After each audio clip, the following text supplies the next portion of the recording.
Nós queremos simplesmente expandir o ideal nacionalista, tornar ele de novo acessível ao grande público e, quem sabe, no futuro formarmos um partido conservador de direita para tentar um pouco desestabilizar essa hegemonia da esquerda no Brasil.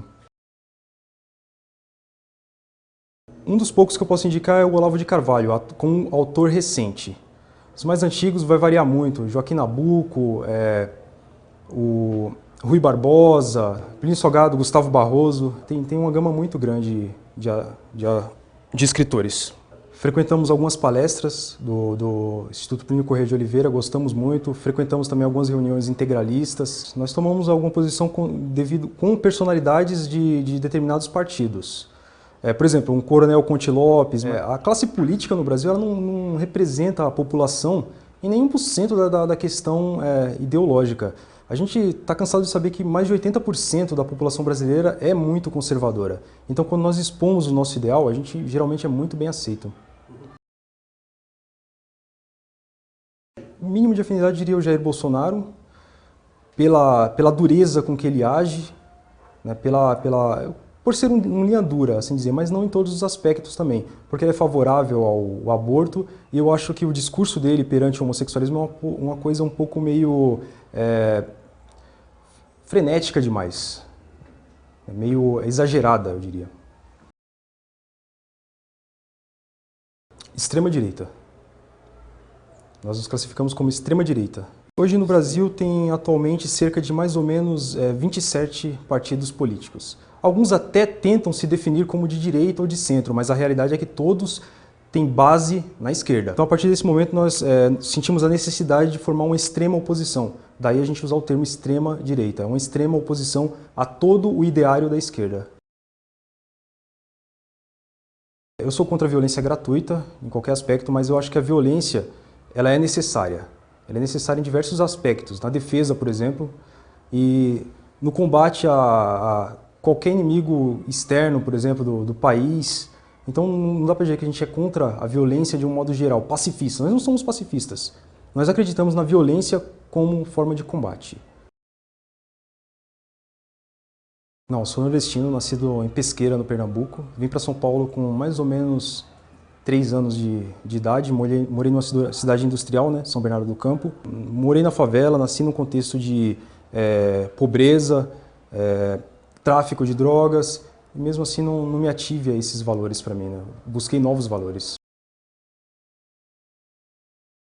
Eu não classificaria como agente, né? Esses antifas eles querem atacar todos os grupos que sejam de direita ou conservadores ou nacionalistas. A ideia para eles é isso, fascista bom é fascista morto. E como todo mundo que não seja alinhado com o pensamento deles é fascista, acabou com a elevação desse grupo, uma certa moda, eles arregimentando muita gente, acabou existindo uma polarização muito grande. Então hoje em dia a gente não pode mais sair sossegado, marcar uma reunião em alguma estação do metrô sossegado que algo vai acontecer. Eles estão sempre caçando alguma coisa. Eu participei apenas de um grupo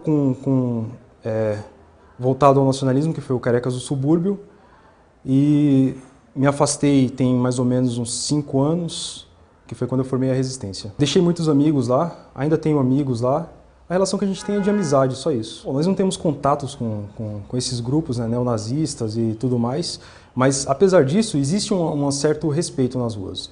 Então, por exemplo, eu sou nordestino, eles sabem que eu sou nordestino, eles sabem que eu sou da Resistência. Encontramos na rua, não acontece muita coisa, né? No máximo passa um de cada lado da rua, talvez até um tudo bem, mas não existe entre esses grupos não existe esse contexto de guerra. Existe uma diferença ideológica abissal, muito grande, entre o neonazismo e o nosso nacionalismo. A diferença ideológica é muito grande, mas existe um respeito. Nós nos combatemos na ideologia, ideologicamente, com propaganda, com debates e com discussões, só isso. Eles, na maior parte, são usuários de drogas, né? Então, logicamente, eles defendem a liberação completa das drogas. Na união civil homossexual ou no homossexualismo em si, eles são mais radicais, na questão do aborto, nem tanto. E nós somos absolutamente contra os abortos. Eles estavam inseridos no contexto, né? Um deles, o rapaz que foi para a UTI, foi para ver o show. Então ele foi coletado, ali não dá para saber quem era inocente e quem não era.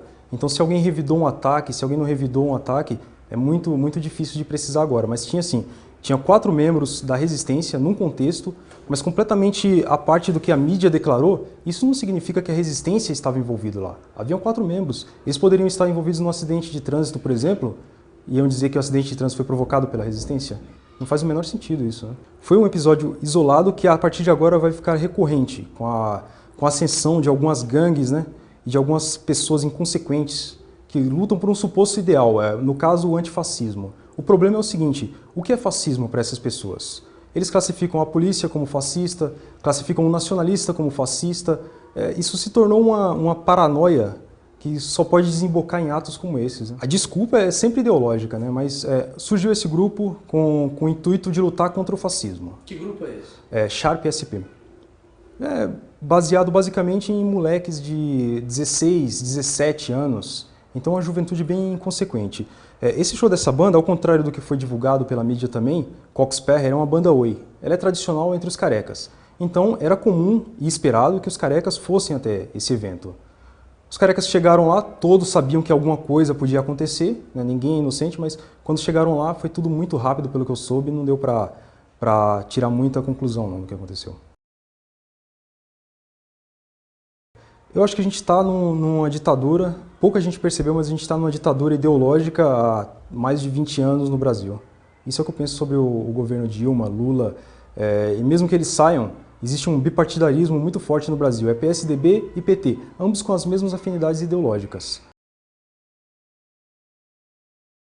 PSDB é fantoche, não existe oposição.